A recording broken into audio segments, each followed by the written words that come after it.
ఈరోజు జరుగుతున్న ఈ ప్రత్యేక కార్యక్రమంలో ఆంధ్రప్రదేశ్లో 5,000 కోట్ల రూపాయలతోటి 29 జాతీయ రహదారి ప్రాజెక్టులకి శంకుస్థాపన మరి జాతికి అంకితం చేయడానికి ఈ సందర్భంలో విచ్చేసిన గౌరవ కేంద్ర రోడ్లు రవాణా మరియు రహదారుల మంత్రివర్యులు శ్రీ నితిన్ గడ్కరీ గారికి, గౌరవ ఆంధ్రప్రదేశ్ రాష్ట్ర ముఖ్యమంత్రి వర్యులు శ్రీ నారా చంద్రబాబు నాయుడు గారికి, గౌరవ కేంద్ర పౌర విమానయాన శాఖ మంత్రివర్యులు శ్రీ కింజరపు రామ్మోహన్ నాయుడు గారికి, గౌరవ కేంద్ర గ్రామీణాభివృద్ధి మరియు సమాచార శాఖ సహాయ మంత్రివర్యులు శ్రీ పెమ్మసాని చంద్రశేఖర్ గారికి, గౌరవ కేంద్ర భారీ పరిశ్రమల మరియు ఉక్కు శాఖ సహాయ మంత్రివర్యులు శ్రీ భూపతిరాజు శ్రీనివాసవరం గారికి, గౌరవ ఆంధ్రప్రదేశ్ రాష్ట్ర రహదారుల భవనాలు మరియు మౌలిక వసతుల పెట్టుబడుల శాఖ మంత్రివర్యులు శ్రీ బీసీ జనార్దన్ రెడ్డి గారికి, ఆరోగ్య వైద్య శాఖ మంత్రి వైద్య శాఖ మంత్రి శ్రీ సత్యకుమార్ యాదవ్ గారికి,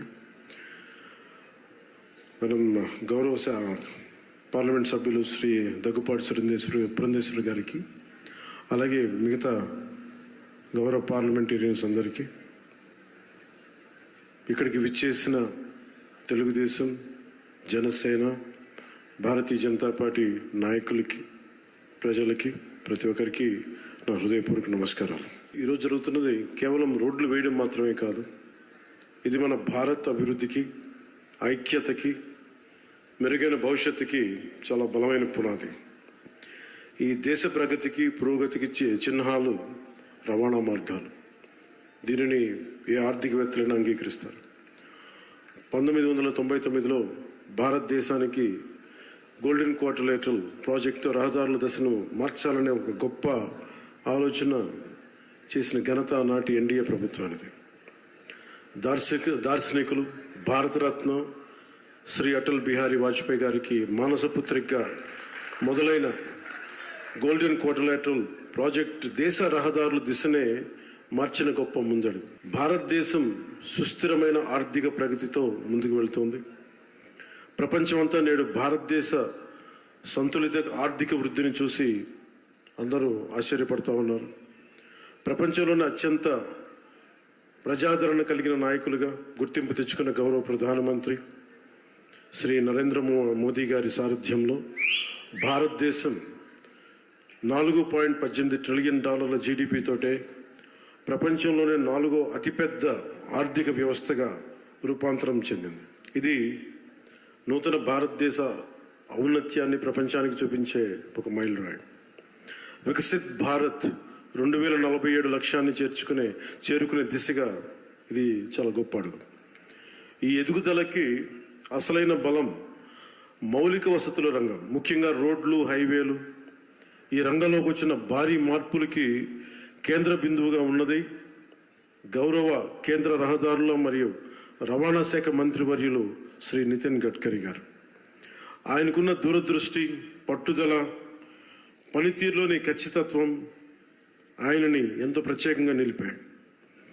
2014లో దేశంలో జాతీయ రహదారులు 91,000 కిలోమీటర్లు ఉండగా ఇప్పుడు అది 1,46,000 కిలోమీటర్లకి పెరిగాయి. రహదారి నిర్మాణ వేగం రోజుకి ఒకప్పుడు 11.5 కిలోమీటర్లు ఉంటాయి. ఈ రోజునది రోజుకి సుమారు 34 కిలోమీటర్లు చేరింది అంటే అది గడ్కరీ గారి ఘనత, ఆయన లీడర్షిప్ ఎబిలిటీ. నిర్మాణ వేగం 3 రెట్లు పెరిగింది. అలాగే మౌలిక వస్తువుల రంగానికి కేటాయించిన బడ్జెట్ని సుమారు 6 రెట్లు పెరిగింది. Atal tunnel, Delhi Mumbai expressway, Chardham highway, ఇలాంటివన్నీ గొప్ప ప్రాజెక్టులు ఆయన నేతృత్వంలోనే పూర్తయ్యాయి. Shri Gadkari ji is therefore seen as a symbol of India's infrastructure renaissance and is rightly known as the highway man of India. మన రాష్ట్రం కూడా అభివృద్ధి దిశగా పరుగులు పెడుతోంది.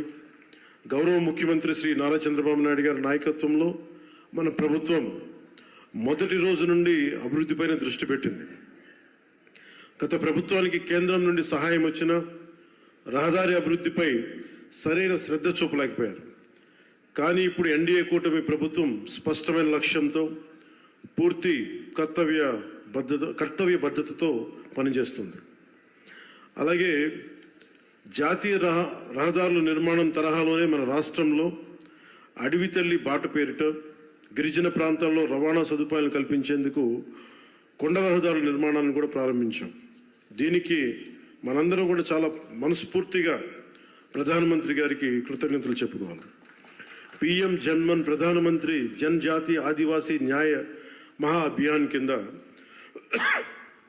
అది ఓట్లు పడే దారులు కాదు, 1,00,000 మందికో 25,000 మందికో ఉపయోగపడే రోడ్లు కాదు. కానీ అభివృద్ధి పథంలో అందరూ బాగుండాలి, అందరూ దీంట్లో భాగస్వామ్యం తీసుకోవాలి అనే ఒక సదుద్దేశంతో ఈ పిఎం జన్మన్ కింద ప్రధానమంత్రి గారు దగ్గర నుంచి పిఎం జన్మన్ పథకం కింద కేంద్ర ప్రభుత్వం నుంచి 550 కోట్ల రూపాయలు మనకు వస్తే 50 కోట్ల రూపాయలు మన ఆంధ్రప్రదేశ్ నుంచి, నరేగా నుంచి దాదాపు 500 కోట్ల రూపాయలతోటి ఈ రోజున అడవి తల్లి బాటని స్వాతంత్రం వచ్చినప్పటి నుంచి కూడా రహదారులు వేయని గ్రామాలకి ఈ రోజున డోలీ మోతలతోటి ఇబ్బందులు పడుతున్న ఆ పరిస్థితిని తొలగిస్తూ రవాణా లేని ఏజెన్సీ గ్రామాలని రోడ్లతో కలుపుతున్నాం. దీనికి ప్రత్యేకంగా గౌరవ ముఖ్యమంత్రి శ్రీ నారా చంద్రబాబు నాయుడు గారికి కృతజ్ఞతలు తెలుపుకోవాలి. వారికి ఒకటే తెలియజేశాను, ఈ డోలీ మోతలు చాలా ఇబ్బందులు ఉన్నాయి సార్. కనీసం మనకున్న ఈ ఆర్థిక ఇబ్బందుల్లో కనీసం మీరు ఒక 50 కోట్లు కానీ రిలీజ్ చేయగలిగితే కనీసం కొన్ని గ్రామాలకైనా మనం చేయొచ్చు అంటే చాలా పెద్ద మనసుతోటి ఆ రోజున ఆయన ఆ 50 కోట్లు విడుదల ఈ రోజున దాదాపు మనం 1000 కోట్లుకి రోడ్లు వేయగలిగే స్థాయిలో ఉన్నాం. అందుకే మనస్ఫూర్తిగా మన ముఖ్యమంత్రి గారికి నా ధన్యవాదాలు తెలుపుతా ఉన్నాను. అలాగే ఇప్పుడు మనం ఈ రహదారులు కేవలం ప్రయాణ సౌలభ్యం కోసం మాత్రమే కాకుండా ఎకో టూరిజం అభివృద్ధికి, యువతకి ఉపాధి అవకాశాలకి మార్గం వేస్తున్నాయి. ప్రకృతి సౌందర్యాన్ని కాపాడుతూ నిర్మించిన ఈ మార్గాలు మన రాష్ట్ర అభివృద్ధికి గర్వకారణంగా నిలుస్తున్నాయి. ప్రాజెక్టులు పర్యావరణ సమతుల్యతకు భంగం కలగకుండా ముందుకు సాగేందుకు అటవీ అనుమతులతోనే అత్యంత జాగ్రత్తతో ప్రణాళికలు రూపొందిస్తూ కొనసాగిస్తున్నాం. మోదీ గారి దృష్టి, గడ్కరీ గారి కృషి, గౌరవ ముఖ్యమంత్రి చంద్రబాబు గారి సంకల్పంతో ఈ ముగ్గురి నేతృత్వంలో మన రాష్ట్రం, మన దేశం అన్ని రంగాల్లో పరిగెడుతుంది. అభివృద్ధిపై ప్రతి ఒక్కరు కూడా ఈ భాగస్వామ్యంలో మీరు చేరాలి, అన్ని ప్రాంతాలు అభివృద్ధి చెందాలనేదే మన లక్ష్యం. ఈ మంచి రోడ్ల వల్ల సరికొత్త పరిశ్రమలు, ఉత్పత్తి యూనిట్లు, IT industry, electronic, logistic hubs, food processing parks రాష్ట్రంలోకి వస్తాయి. ఇది రాష్ట్ర ఆర్థిక వ్యవస్థని బలంగా చేయడంతో పాటు దేశ ప్రగతికి మరియు దేశ జీడిపి వృద్ధికి మన వంతు కృషిని అందించడమే లక్ష్యం. ఇవి భారతీయుల ఐక్యతని, సమగ్రతని ప్రతిబింబిస్తాయి. మన ఆత్మబలంతో నిర్మితమైన ప్రగతికి మార్గదర్శక దీపాలు, రేపటి తరాలకి మనం అందించే ఒక బలమైన వారసత్వపు ఆస్తి. ఈ సందర్భంలో నేను మీ అందరినీ ఒకటే కోరుకుంటా ఉన్నాను. గత ప్రభుత్వాన్ని చూశారు, కూల్చివేతలతో మొదలైన ప్రభుత్వం, రోడ్లు వేయని ప్రభుత్వం, కనీసం రహదారుల్లో గుంతలు పూడ్చని ప్రభుత్వం. కానీ ఈ రోజున మన ఇన్ని ప్రతి ఊరిలో కూడా ఊరికి మధ్య గుంతలు పూడ్చడంతో పాటు రహదారులు నిర్మిస్తూ ఉన్నాం. హైవేలు ఈ రోజున గడ్కరీ గారి ఆశీస్సులతో మనం ప్రారంభిస్తూ ఉన్నాం. వీటన్నిటికీ కూడా మనకు కావాల్సింది కనీసం ఒక 15 సంవత్సరాలు ఈ కూటమి చాలా బలంగా ఉండాలి. వాళ్ళు ఎన్నో రకాలుగా ఈ కూటమి ఐక్యతని దెబ్బతీయడానికి ప్రయత్నం చేస్తూ ఉంటారు. వీటన్నిటిని మనం కొంచెం జాగ్రత్తగా ఉండాలి, ఎరుగుతూ ఉండాలి. నేను ప్రత్యేకించి ఈ కూటమికి నేను ముందుండి కృషి చేయడానికి కారణం ఒకటి 5 కోట్ల మంది మన ఆంధ్రప్రదేశ్ ప్రజలు దేశ అభివృద్ధిలో చాలా బలమైన భాగస్వామ్యం వహించాలి. ఆంధ్రప్రదేశ్ ఖ్యాతి మొత్తం తెలియాలి. మన వెనకబడ్డతనానికి తిరిగి దాటుకుని అభివృద్ధి పదంలో పరిగెట్టాలని ఒక్క సదుద్దేశంతో నేను చేసిన ఈ ప్రయత్నం ఈరోజు సఫలమై ఈ రోజున ఇంత పెట్టుబడులు వస్తున్నాయి. ఎందుకంటే ఒక బలమైన నాయకులు కావాలి, చంద్రబాబు గారు నాయకులు కావాలి. దేశం మొత్తం ఒకటే తాటిపై నడిపించే బలమైన నాయకులు శ్రీ మోదీ గారు.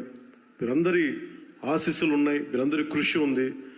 దాంతోపాటు జనసేన నాయకులకు కానీ, తెలుగుదేశం నాయకులకి కానీ, భారతీయ జనతా పార్టీ నాయకులకి, కార్యకర్తలకి, ప్రతి ఒక్కరికి పేరు పేరున చిన్న చిన్న పొరపచ్చాలు ఏమున్నా కానీ వాటిని మీ స్థాయిలోనే సరిదిద్దుకొని నేను ముందుకెళ్ళాలి, కూటమిని బలోపేతం చేయమని మనస్ఫూర్తిగా నేను కోరుకుంటా ఉన్నాను. అందుకని మనస్ఫూర్తిగా మరోమారు ధన్యవాదాలు తెలియజేసుకుంటూ ఆంధ్ర అభివృద్ధి పదంలో రాకెట్ స్పీడ్తో వెళ్ళాలని మనస్ఫూర్తిగా కోరుకుంటూ ఇక్కడికి వచ్చిన మీ అందరికీ ప్రత్యేక ధన్యవాదాలు తెలుపుకుంటూ గడ్కరీ గారికి మరోమారు మనపూర్వక ధన్యవాదాలు తెలుపుకుంటూ సెలవు తీసుకున్నాను. జై భారత్, జై హింద్.